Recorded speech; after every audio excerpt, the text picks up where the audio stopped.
Sir చాలామంది చెప్తూ ఉంటారు స్కూల్లో అయితే, నా స్కూల్‌లో నా టీచర్స్ అయితే సిట్ స్ట్రైట్ యోగా క్లాస్‌లు ఉండేవన్నమాట. స్ట్రైట్‌గా కూర్చోండి అంటూ ఉంటారు. బట్ కొంతమంది అంటారు స్ట్రైట్‌గా కూర్చోకూడదు. Sit in a comfortable position అంటారు. అసలు దీనికి డిఫరెన్స్ ఏంటి సార్? కంఫర్టబుల్ పొజిషన్ అంటే మీరు ఒక 10 నిమిషాలు కూర్చున్నారు. మీరు కంఫర్ట్‌గా ఉన్నారంటే you can continue that. But ఆ పొజిషన్‌లో కూడా కూర్చున్నప్పుడు మీకు ఇబ్బంది కలుగుతుందనుకోండి. Then that's not a comfortable position. Hmm. Even sitting straight is also not possible for anyone. ఎంతసేపు అని కూర్చోగలుగుతారు ఇట్లా ఎరెక్ట్‌గా అదే కదా! ఎందుకంటే మజిల్ ఎక్కువ లోడ్ పడతా ఉంటుంది. సో ఆల్వేస్ కొంచెం వెనకాల రెస్ట్ ఉండేటట్టు చూసుకోవాలి. బ్యాక్ రెస్ట్ ఉండాలి. ఇంకోటేంటంటే కంఫర్టబుల్ పొజిషన్ అంటే మీరు కూర్చున్నప్పుడు మీ కాళ్ళు ఈ నీస్ లెవెల్‌లో ఉండాలి. అంటే ఈ తొంటెముక hips and knees should be at one level. Oh! అంతేగాని కాళ్ళు ఇట్లా పైకెళ్ళిపోయినాయనుకోండి, బీన్ బ్యాగ్స్ ఉంటాయి కదా! ఆ! ఆ! బీన్ బ్యాగ్స్‌లో ఎక్కువసేపు కూర్చోలేం కదా! దాంట్లో at one point of time మనకి ఇబ్బంది కలుగుతానే ఉంటుంది. So avoid those things. అంటే పోస్చర్ గురించి మాట్లాడుకుంటే, అసలు రైట్ పోస్చర్ ఏది? రైట్ పోస్చర్ అంటే what we are sitting this that is good enough. Okay. When you are working on a system అనుకోండి, hmm. Your monitor should be at your eye level. These are all what we follow. అంతేగాని ఇట్లా monitor కింద ఉంది అంటే డెఫినెట్గా మనకి మెడకి మీద లోడ్ పడుతూ ఉంటుంది.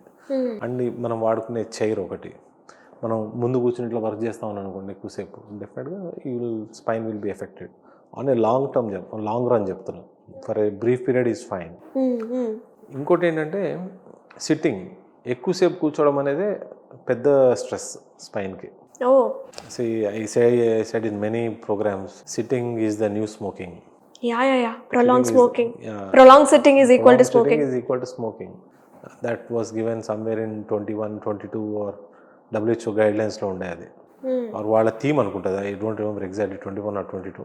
Sitting is the new smoking వాళ్ళు ఇచ్చారు అప్పుడు. అవును సార్. అవును. ఫర్ ఎనీవన్, అంటే ఐటీ ఎంప్లాయ్ అనే కాదు, ఎవరికైనా కానీ, ఇప్పుడు సపోజ్ నాకైనా కానీ, నేను ఓపీ క్లినిక్లో కూర్చుంటే ప్రతి 30 నిమిషాలకి ఒకసారి just stretch your back and SIT. Stretch your back అంటే లేచి అక్కడ దాకా వెళ్ళి దూరంలో పెట్టుకోండి గ్లాస్ వాటర్, వెళ్ళి ఒక గ్లాస్ వాటర్ తాగి రండి నాకు, అంతేగాని అట్టనే కూర్చుని పోకండి. హ్మ్. ఇప్పుడు మాకైనా అట్లీస్ట్ పేషెంట్ వస్తే ప్రతి పేషెంట్కి ఒకసారి లేచి వాళ్ళని ఎగ్జామిన్ చేసుకుంటాం. హ్మ్. అందుకని we make sure that examination couch is at least 4 or 5 feet అవే, పక్కనే ఉండకుండా. లేస్తే బెటర్ కదా. అవును. కావాలనే దూరంగా అట్లా పెట్టుకోవాలి మనం నడవాలని. ఎగ్జాక్ట్లీ. ఓకే. సో, మీ లైఫ్ స్టైల్ ఎలా ఉంటుంది సార్? యాస్ ఎ స్పైన్ సర్జన్‌గా మీరు ఎట్లా కేర్ తీసుకుంటారు? మీ లైఫ్ స్టైల్ ఎలా ఉంటుంది? ఎలా స్టార్ట్ మేడం ఒకటే చెప్తాను, because of our erect position everybody will have back pain in his life. మీకుందా sir? I had a disc problem also. Oh! That was not because of my posture or anything, it was a gym injury. Oh! అందుకని నాకు experience అయిన తర్వాత నేను ప్రతి ఒక్కళ్ళకి చెప్తాను, ఎవరైనా బ్యాక్ పెయిన్ యంగ్స్టర్లు వచ్చాయంటే అడుగుతా, నువ్వు డెడ్ వెయిట్ ఎత్తావని అడుగుతా ఫస్ట్. ఓకే. ఇప్పుడు జిమ్లో డెడ్ వెయిట్స్ ఉంటాయి తెలుసు కదా. అవునవును. అవును. అవును. అంటే కిందకి వంగి పైకి ఎత్తి ఇట్లా నుంచుంటారు. యాక్చువల్లీ వాస్తవం చెప్పాలంటే డెడ్ వెయిట్ అనేది స్పైన్కి చాలా one of the best exercise for the spine. Hmm. కాకపోతే మనం ప్రాపర్ పొజిషన్లో చేయాలి and you should have a proper trainer to do that. And you're doing that, నీ స్పైన్ ఇట్లా ఆర్చ్ అయ్యి, నీ హిప్స్ ఆర్చ్ అయ్యి, నీ నీస్ కూడా ఆర్చ్ అవ్వాలి. మనం ఏంటంటే డెడ్ వెయిట్ అంటే ఇట్లా ఎత్తాం, no, not at all good everybody. But I mean it was around 7-8 years back I believe I had one. Hmm. But I did not suffer long. I mean 1 or 2 days subside అయిపోయింది. But that day I experience what is back pain అనేది. Back pain కాదు, basically sciatic. Oh! Sciatic pain అంటే ఎంత హారబుల్గా. ఎక్కడి నుంచి start అవుతుంది sir ఆ పెయిన్ సయాటిక్ అంటే? సయాటిక్ అంటే యూజువల్లీ చాలామంది ఏంటుకుంటారంటే నాకు సయాటికా ఉందంటారు. హ్మ్. సయాటికా అంటే జబ్బు కాదు, హ్మ్. అదొక సిమ్టమ్ అంతే. ఓకే. సిమ్టమ్ అంటే ఇప్పుడు మనకి ఒళ్ళు వేడిగా ఉందంటే మనం జ్వరం అంటాం, జ్వరం అంటాం. కాళ్ళు లాగాడని సయాటికా అంటాం. కానీ సయాటికాకి రీజన్ వెన్నుపూస నుంచి వస్తుందా లేకపోతే వేరే రీజన్సా అనేది కనుక్కోవడమే ఇంపార్టెంట్ అన్నట్టు. ప్రతిసారి మనకి సయాటికా ఉన్నప్పుడు మనకి నడుములో డిస్క్ ప్రాబ్లం ఉండాల్సిన అవసరం లేదు. మోస్ట్ ఆఫ్ ద టైమ్స్ ఉండదు.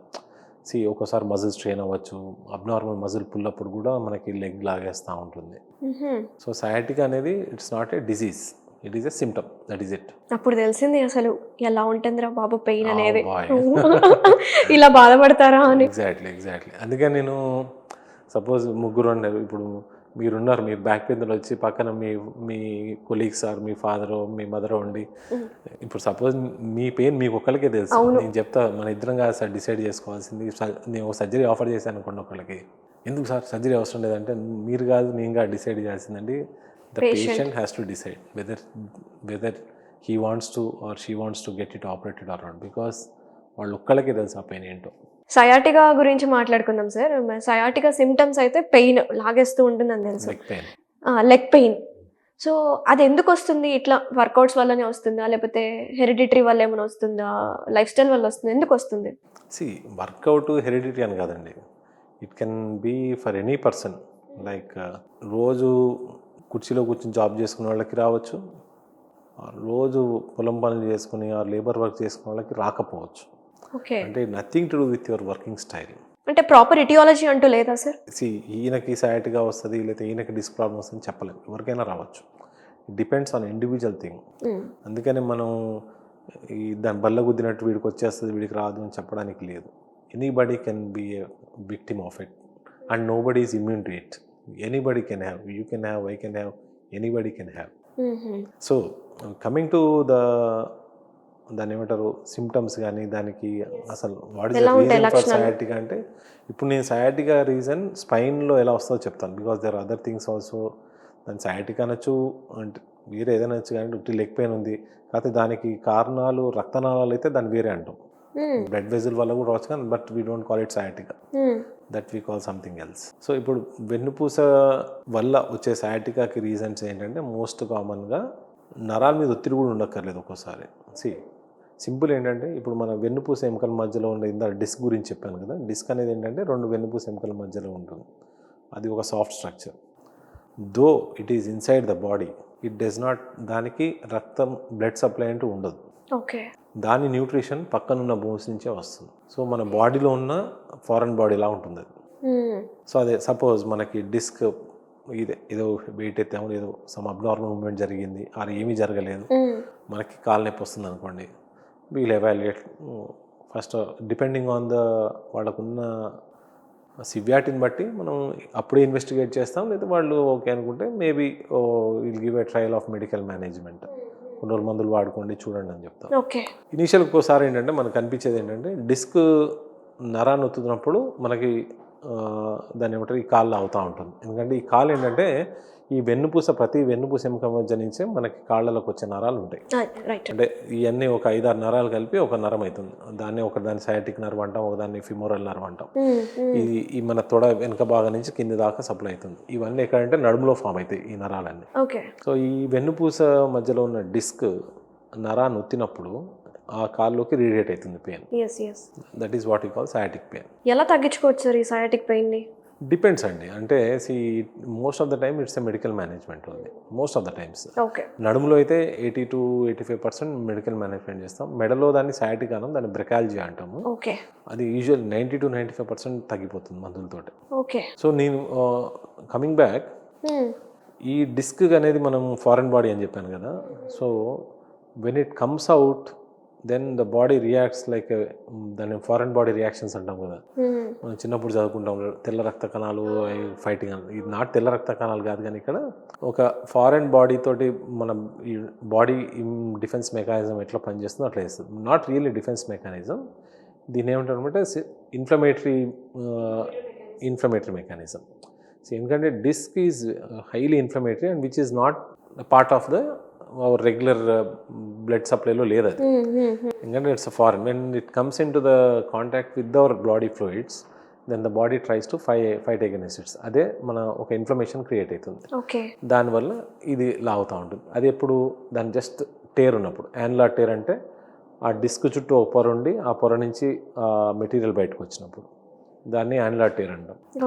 రెండోది ఏంటంటే డిస్క్ మొత్తం బయటకు రావచ్చు ఒకసారి, బయటకు వచ్చేసి అసలు నరానికి కంప్లీట్గా మూమెంట్ లేకుండా ఆపేస్తుంది. దాన్ని డిస్క్ ప్రొలాప్స్ అంటాం. డిస్క్ ప్రొలాప్స్లో కూడా స్టేజెస్ ఉంటాయి, 4 స్టేజెస్ ఉంటాయి. దాంట్లో 3rd and 4th are significant. Extruded disc and sequestered disc అంటాం. ఎక్స్ట్రూడెడ్ డిస్క్ బయటకు వస్తుంది కానీ ఇంకా లోపల డిస్క్ తోటి కాంటాక్ట్లో ఉంటుంది. అది కొంచెం ఇంకా ఎక్కువ ఇబ్బంది పెడుతుంది. ఎందుకంటే మనం కదిలినప్పుడల్లా అది ఒక పడుకున్నప్పుడు లోపలికి వెళ్ళి మనం కూర్చున్నప్పుడు వెనక్కి వచ్చేస్తుంది. It will bother you badly.